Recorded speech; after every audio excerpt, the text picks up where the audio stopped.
Welcome to You've Got This podcast with Patrice Schaefer. This is the podcast that empowers you to embrace life's challenges and thrive in every season of your life.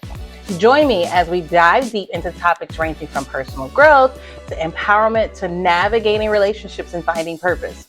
With inspiring stories and practical insights, we're here to remind you that no matter what life throws at you, you've got this. So grab a cup of coffee, tea, whatever your preference. We don't discriminate. Settle in and let's embark upon a journey of empowerment together. Because with faith, resilience, and a little bit of courage and tons of laughs, there's nothing you can't overcome. Welcome to You've Got This podcast.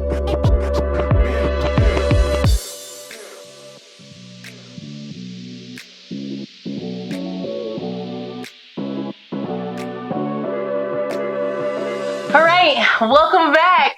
So again, my name is Patrice Schaefer. I'm the host of this podcast. And so today we are continuing with our series or with our season of navigating change and growth, right? And so obviously the inevitable is happening as you're growing, as changes are happening within your own life.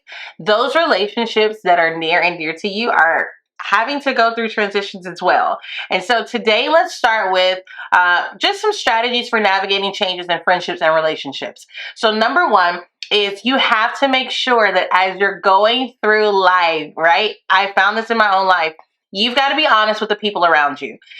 One of the things I think that happens in relationship is that we go through relationships as if it's like a honeymoon phase. And so sometimes we're not as quite honest with the things that hurt us, with the things that we need from people, with all of the things, right? And then so you are inadvertently disappointed or upset or frustrated when someone doesn't show up to the relationship the way you expected or the way you thought they would.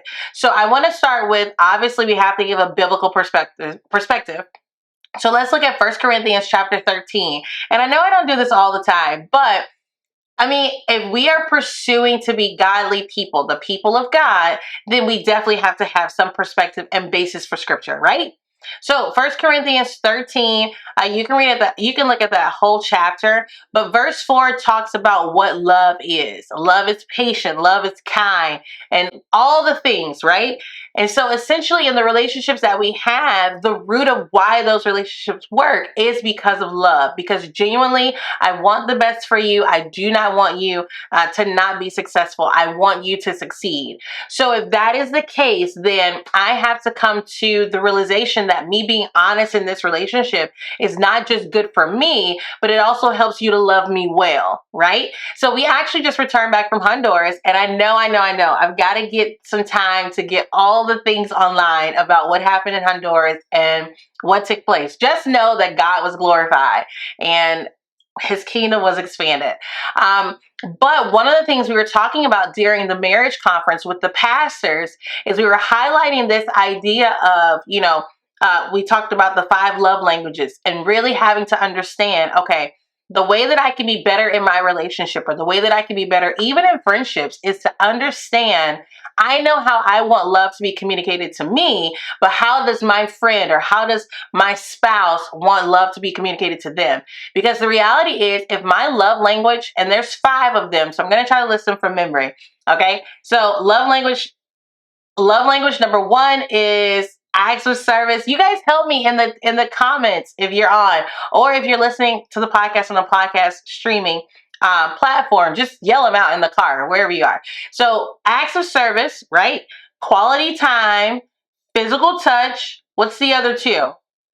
Gifts. Yep. And what else? Acts of service, quality time, physical touch, gifts. Words of affirmation. Very good. Look at that. You just passed the impromptu pop quiz. You never know what you're going to get on You've Got This podcast, right? We're taking quizzes. We clouded. We doing life because we got this. Seriously. So we're talking about those 5 love languages with the pastors, and I'm going to share this with you. So let's say, my love language is physical. No, it's not. Lord have mercy. Theo would love that. My love language is quality time. Okay. And so that is the way that love is communicated to me. When we're able to spend time together, when it's like uninterrupted time and we're having a good time together, right? Now, let's say your love language is acts of service. And so the way that love is communicated to you is when people help you out with, your to-do list or run errands for you or do a service for you, whatever the case is.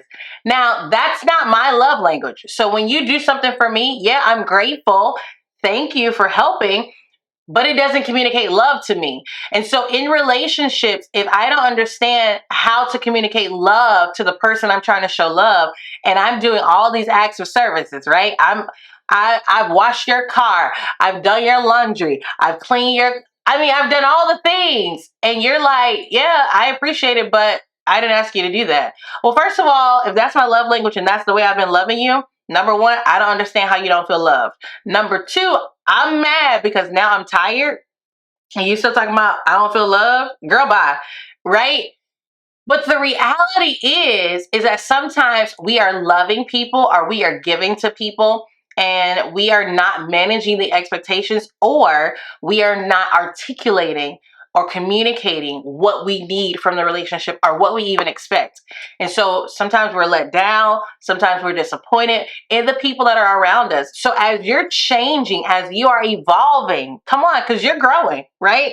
I know we're in March, but boo, a third, like literally a fourth of the year is gone and you have grown over the last 3 months. And so now you really have to look at, okay, as I am growing, I've got to reevaluate these relationships and I've got to see, is this relationship serving me well with where I'm trying to go? And that's the first hard part. Is the relationship serving me well with where I'm trying to go?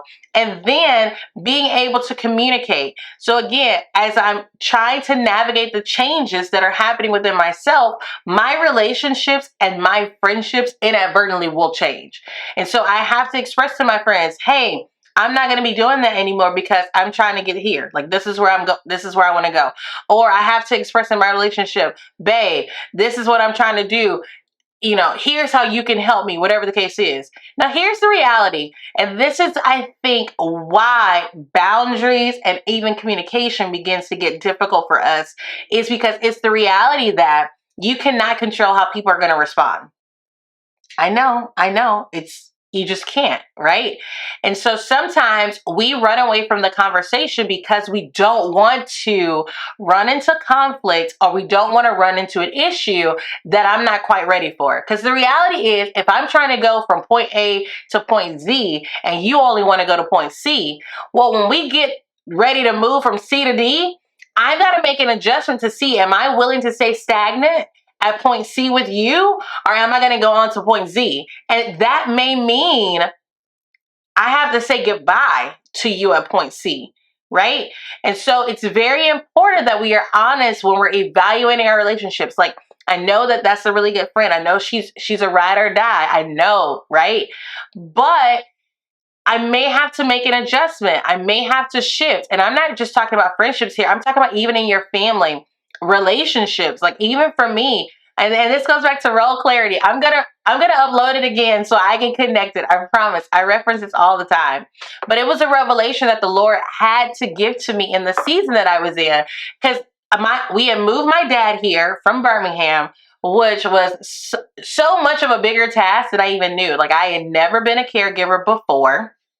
My mom and other people had, kind of given their input on like, it's a hard job, whatever. But, I'm like, I'm Patrice Schaefer, baby. I can do anything. What? You got me twisted, right?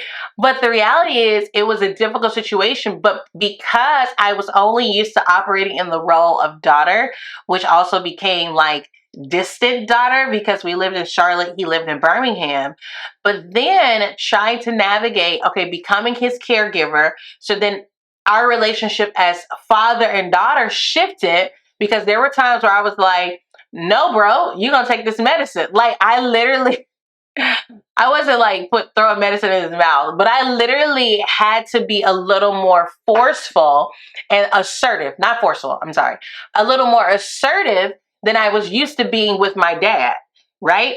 And so we had to have those hard conversations to say, hey, if you're planning on living, this is what living looks like. This is what we have to do. because he had diabetes and he wasn't taking his medicine and all the things, right? And so sometimes you have to have those hard conversations. Now, the reality is my daddy could have been like, girl, forget you. You know how parents are. When your parents get older, and if you haven't reached this age yet, or if you haven't experienced this yet, don't worry, keep living, you will. When your parents get older, it's like you reverse roles. Like they become the children and you become the parent or the adult. And I'm telling you, parents are the worst kids. Okay? Like I know Billy, Bob, and Jenny, your little babies, I know you feel like they are the worst. They are nothing compared to your parents because your parents always have the fallback to, I'm the parent, right? So my dad used to always be like, I'm the dad. Right. So do right. That's your do right, but anyway, so going back to navigating, so having to navigate and really understand the role clarity. And so saying that again from my parents' position, from my position as a daughter even with my father, even with my mom, after my dad died, my mom and our relationship shifted drastically. There were a lot of things, and this is why it's so important, you guys, that I know that we're believers and I know that we're Christians and we do all things right, right? And there's nothing ever wrong with us. I get it. I understand. But the reality is, if you do not deal with those internal things, if you do not pursue emotional wellness, if you do not pursue mental wellness, it will show up in every aspect of your life. And not just will that show up, but the enemy will exploit those things. Right? And so I'm getting ready to do a series with my Roar mentorship, shameless plug. If you are a woman and you're saying, you know what, I need to really do not even soul searching, but like inner healing. Like I need to get down and dirty with like all the things inside and really start pursuing healing, start pursuing wellness. Because what we usually do as women, especially African American women, we keep going, right? We were devastated, we were hurt, but somehow we got out of bed. And so we just keep going. And while that is admirable and that does speak to the resiliency of a woman, also, though, there are some unhealthy things that are in there that if you do not address them, they will come up. Saying that to say, so there were some things that came up even between my mom and I, where our relationship was and still is shaky, right? But so fractured because of all of the trauma and things that my mom experienced with my dad. It was a domestic violence relationship. There was a lot of abuse, some physical, some emotional, some verbal, just a lot of things. And I'm going to tell you, as a daughter, there are aspects of my mom's childhood that I still don't even know to this day. Like my mom made a comment a couple of days ago and was like, I grew up with chickens. And I was like, what? Where? Who knew? Like, I don't even know who you are. And I'm laughing, but that's the reality. And I think I know a lot of ladies, I know a lot of women who are at that age now where we're experiencing and trying to navigate these difficulties, even with our mom relationships, our maternal relationships. And so saying that to say that as a mom, as a daughter, as a wife, as a friend, when there are internal issues that need healing, if I do not address those things, they will come up. And unfortunately, they do not come up at convenient times. They come up when, my dad died and he left me as the beneficiary. My mom was really upset and felt very disrespected with like how all of that went on because she felt like it was so secretive on his part. And then inadvertently, he's not here, right, as the bad guy. So then the daughter becomes the bad guy. Like, I'm telling you guys, there's so much stuff to unpack. And so you have to pursue wellness and you have to pursue inner healing. So again, Roar Mentorship, we're getting ready to hit that top of April, springtime. Let's clean it out. While you're cleaning your closets, girl, clean out your heart, clean out the inner workings of your soul so that you can really be free. and you can flourish and grow and be bold and blossom in what God has called you to. But anyways, you got to navigate, you've got to understand the difficulties, you've got to get into like having those conversations. So a couple of effective communication techniques that we use. So from a spouse standpoint, so my husband and I have this thing where we call it the vault, right? And so let's say there's something going on with me and I really need to share it with Theo and I really don't have time to care about his feelings. I mean, because in our relationship, Theo is very emotionally healthy, like extremely, like very in touch with his emotions, very emotionally aware. Now, I did not grow up like that. I've had to pursue wellness in an emotional standpoint, again, because as a Black woman, also coming from a family that had domestic violence, again, this happened kind of before. First of all, between me and my middle brother are 14 years. So they lived a whole different life. My brothers lived a whole different life than what I lived. So coming into a home where domestic violence was there, but when I was born, it wasn't as prevalent, right? But that brokenness was still in the home. And so growing up in that and trying to figure out, okay, well, we don't really, there's not affection that's shown in our home. Like we're not saying, I love you. You know what I'm saying? And it's not, again, I know a lot of people who grew up like this, you'll say, it's not that they didn't love you. Like everybody, I know my mom loves me. I know my dad loves me. Like, we all know, but it was not communicated, right? That affection, that hug or whatever, it was not communicated. And so when I marry someone who has gone through different family dynamics, and then he has become more emotionally aware and healthy in that area, partly because life made him become that way, right? So when we get together, I'm not as emotionally aware. He's very emotionally aware. Think about the conversations that we're having. When we have a disagreement, your girl don't care about your feelings. We're going to talk about this. Theo cares very much about your feelings and your emotions, and we need to process those things. And I'm like, no, I'll cry about it later, but let's talk through it now, right? Let's get to the end of the thing. Well, so that wasn't working because we both process very differently. So in our relationship, we came up with something called the vault. And what the vault means is just like a bank vault. We're going to walk inside this door and we're going to close the door. And whatever I say, you cannot take personal offense, because I'm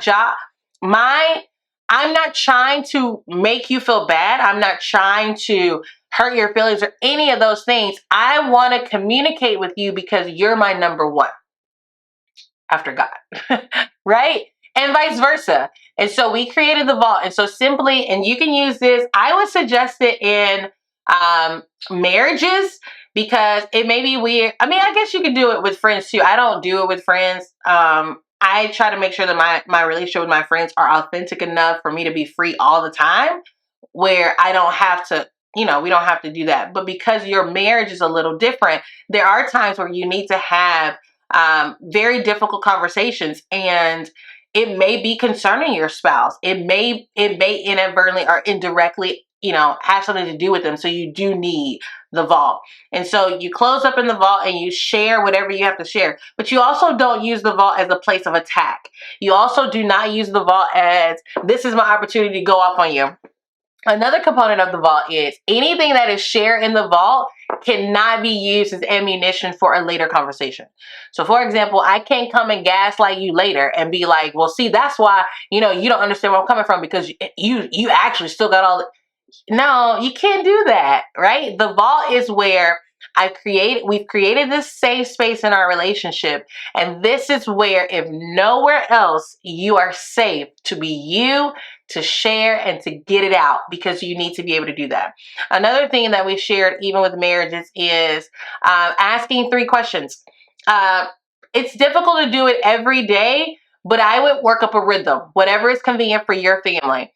And I even do this with my kids. So I would say probably, definitely no less than once a week, right? No less than once a week. So you need to at least do this once a week.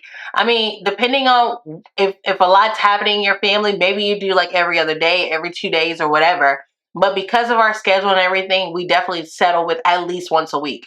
And so you sit down just the two of you, you and your spouse, or you and your children, or family dinner, whatever the case is, you sit down and you have conversation. No devices, no telephones, no cell phones, no sideways distractions, right? We sit down and we have a conversation. The first question you're going to ask is, how are you? It sounds like, what? That's so elementary. You're going to say, okay, we're sitting now. How are you? And they're going to give you an answer. And you're going to, receive that answer. Okay, awesome, great. Question number 2, how are you really? Because what's going to happen inadvertently as humans, we're going to give you the same fictitious answer that we've been giving everybody all day, right? People ask you all the time, how are you? How many times are you actually honest? You're like, oh, I'm good, I'm great, having a wonderful day. And when in actuality, you literally feel like your world is crumbling. But the reason we don't really take that opportunity to be honest is because who really wants to hear it? Right? Who wants to hear that you're struggling because they too are struggling? Those kind of things. And so we're creating with this conversation, we're creating an atmosphere where we really want to know. I really want to hear what's really going on. How are you really feeling? Okay. So question number 1 is, how are you? Question number 2 is, how are you really? Now, if you're on the receiving end of this and they're telling you how they really are, don't check out. This is not a time for daydreaming. This is a time for you to practice active listening. They are not asking you to be the detective and figure it out. They're not asking you to be the problem solver, okay? I think in terms of solutions. I'm always like, okay, all right, let's get over these tears and let's get to what we're going to fix. No, we just need to be heard. And if you're the person sharing, you have to authentically share. How are you really? You know what? I'm really kind of devastated over the fact that I thought I would be somewhere else right now. And it is the end of March and I'm just not there yet. Right? That's real life. And we've got to be honest with that. Question number 3, and this is the last question for the conversation. You're going to say, how can I support you? What do you need from me? Okay? So how can I support you? Or what do you need from me? Because what happens is, after I just share with you whatever is really happening, now you want me to know, you want to communicate to the other person that I am genuinely ready to help or to partake in whatever it is that you're doing. How can I support you? What do you need from me? Well, actually, I just need you to just support. Bet. What it will do in your marriage is it will help you to manage expectations and also to meet the expectations of your spouse. I'm telling you, this is good marriage teaching. We should call this the marriage podcast, baby. But what I love about communication is it's not just limited to marriage. You can use this in your friendships. Call your best friend up and be like, girl, how are you? Like, what's really going on? Because I have friends, we can have a conversation.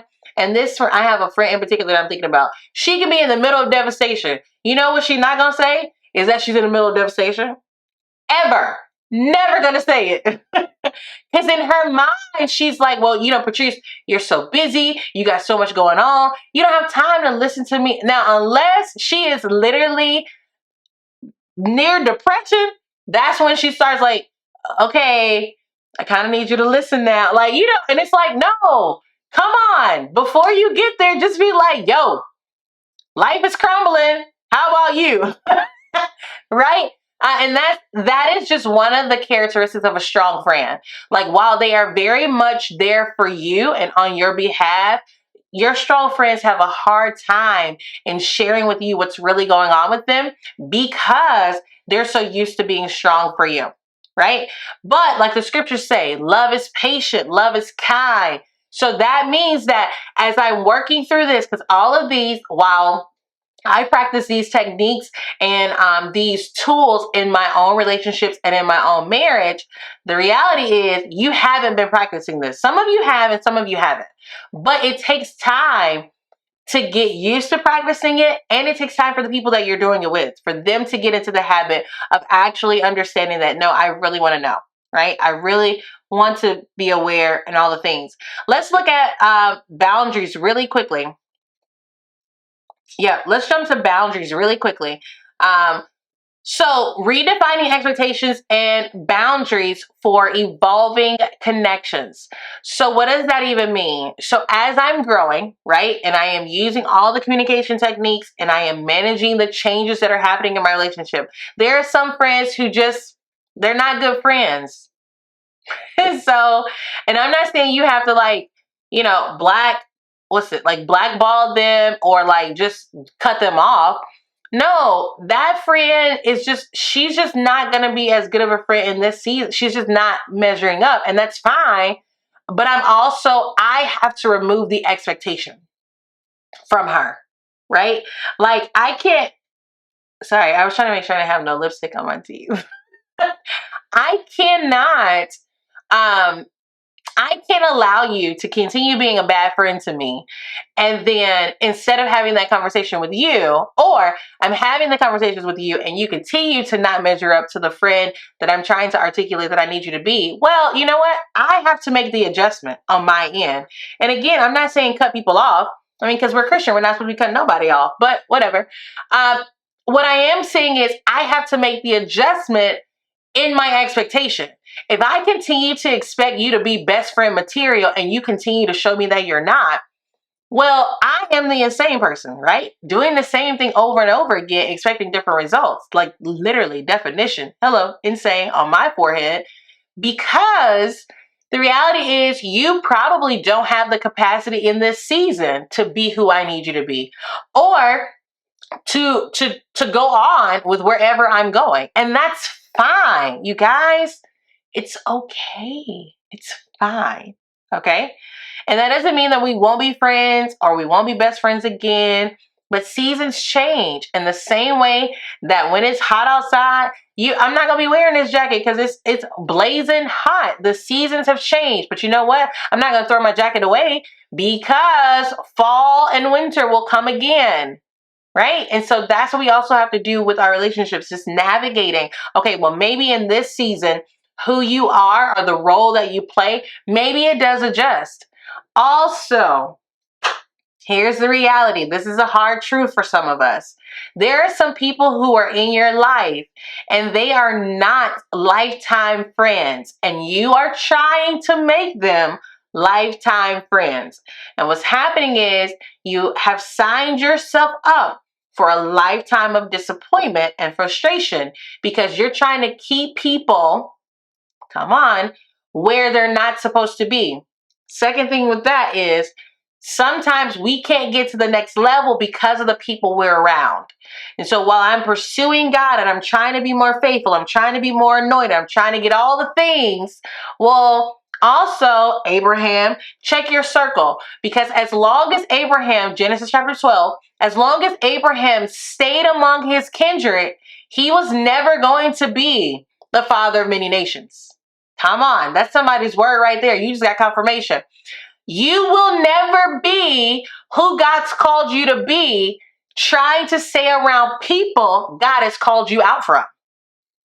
All right. And so the Bible says that God tells Abraham, get out from among them and I will show you a land. I will show you where to go. And Abraham picks up his stuff and he leaves. Well, the reality of that obedience is what solidified him in a place to become the father of many nations. So there's some people, God's already called you out of that. And so you have to make the adjustment, okay? Last thing, let me give you practical tips for relationship transitions, and then we're out of here like that, because I think there's enough gems and enough things that have been said, like diamond material, that you can go and live life well, at least until the next podcast. Okay, so here are some tips or tools to help you navigate relationship transitions with grace. Come on, remember love. What is love? God is love. And so we want to exemplify that with grace and resilience. Number one, prioritize open and honest communication with your spouse and your friend. If I'm in a friendship or relationship and I cannot be open and honest, the reality is you are not my friend. Okay? If I cannot share with you what's really happening, what's really going on, then we really have to redefine the relationship altogether. All right. Number 2, practice empathy and understanding towards each other's feelings and needs. The same way you want to be heard, the same way you want to be felt, the people you're communicating with, the people that are in your circle, your spouse, they want the same thing. You can't decide, I want to unload on you. And then when people turn around and they need to unload on you back, oh, I don't have time. Oh, you're always so condescending. You're always Come on, baby. Let's grow up. Let's do what we got to do. Okay. And then lastly, seek guidance from trusted mentors or counselor. Some of us need therapy, and that's okay. Go find a therapist. There are a lot of them. Your insurance may cover them. And also, when we talk about mentors, again, shameless plug, what is it called? Roar Mentorship. There's a community of women who are pursuing godliness, but also wellness altogether. And lastly, don't hesitate to ask for support when needed. It's okay to need people. It's okay to need help, but you have to learn how to communicate it. You have to get into a place where you create an atmosphere or an environment where you feel safe to say, hey, I'm drowning, before you actually drown. All right. So I want to hear from you. Let me know, as you are growing and as you are evolving, what are some of the tools or what are some of the things that you're experiencing in your relationships? What are those transitions looking like? Do you have all your friends have just gone by the wayside and you need to take friend applications? Let me know. We want to hook you up.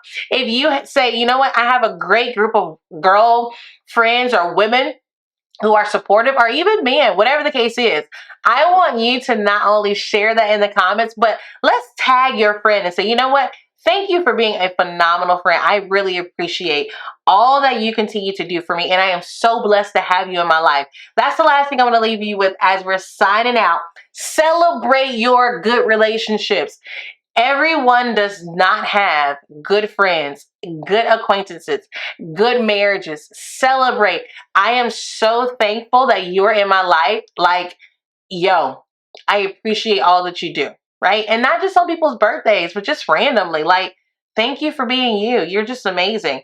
And so I guess that's all I got for you. I want to make sure that you are approaching your relationships with love, right? Love is patient, come on, with patience and kindness and grace. Don't forget, we're continuing this whole series this season on navigating growth and change. Thanks for listening. I hope you had a wonderful time. I want to invite you to subscribe if you're on YouTube. If you're listening on a podcast platform, swing over to YouTube when you get a chance. Check me out. Your girl's got all the things on the YouTube. We've got the podcast. I've got messages for encouragement. And I even got a little farm life going on. I mean, I know I don't look like it on here, because I got to be cute for the podcast. But your girl's a total farmer. We out here doing big things in the dirt and stuff. So subscribe, like, share, review on the podcast. You guys, I need you to put 5 stars so people know you need to listen. This is the place to be. Until next time, no matter what happens, no matter what's going on in your life, don't you forget it. You've got this. Peace out.